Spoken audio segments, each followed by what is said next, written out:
Hello hi అందరికీ welcome to my channel. It's me Rajeshwari. ఈరోజైతే యాపిల్తో మనమైతే ఐస్ క్రీమ్ ఎలా ప్రిపేర్ చేసుకోవాలి ఇప్పుడు వీడియోలో అయితే చూద్దాం. ముందుగా ఇలా ఒక యాపిల్ని అయితే తీసుకొని మనం నీట్గా ఇలా పైన ఉన్న పీల్ మొత్తం తీసేయాలి. ఇలా తీసిన తర్వాత మనమైతే హాఫ్గా కట్ చేసుకొని ఇట్లా చిన్న చిన్న ముక్కలుగా కట్ చేసుకొని యాపిల్ని పక్కన పెట్టుకొని పొయ్యి మీద ఒక గిన్నె పెట్టుకొని వాటర్ పోసుకోవాలి. ఇప్పుడు మనం కట్ చేసుకున్న యాపిల్ని దాంట్లో వేసేసి అవి బాయిల్ అవ్వాలి. బాగా ఉడికిన తర్వాత మనం ఇక్కడ ఒక చాక్లెట్స్ని అయితే తీసుకోవాలి. డైరీ మిల్క్ చాక్లెట్ ఇట్లా మెల్ట్ చేసుకోవాలి ఆ వాటర్ ఆవిరికి.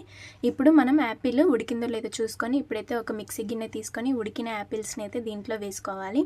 ఇలా వేసుకొని ఇప్పుడు చాక్లెట్ని కూడా వేసుకొని కొంచెం చల్లారిన తర్వాత ఇప్పుడు మనం మూత పెట్టేసి మిక్సీ అయితే పట్టుకోవాలి. ఇలా మిక్సీ పట్టిన తర్వాత వచ్చిన చాక్లెట్ క్రీమ్ని అయితే ఇప్పుడు మనం ఐస్ క్రీమ్ మౌల్స్ ఉంటాయి కదా దాంట్లో అయితే ఇలా పోసుకొని మనమైతే క్యాప్స్ నీట్గా పెట్టేసి ఇప్పుడైతే ఫ్రిడ్జ్లో మనం ఈ ఐస్ క్రీమ్స్ని పెట్టేయాలి. 24 అవర్స్ తర్వాత మనమైతే ఈ ఐస్ క్రీమ్స్ని తీసి చూస్తే ఐస్ క్రీమ్స్ అయితే రెడీ.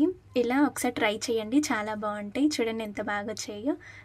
టేస్ట్ మాత్రం చాలా బాగుంది. చాకోబార్ ఐస్ క్రీమ్లా ఉంది. లైక్, షేర్, సబ్స్క్రైబ్ చేసుకోండి వీడియో.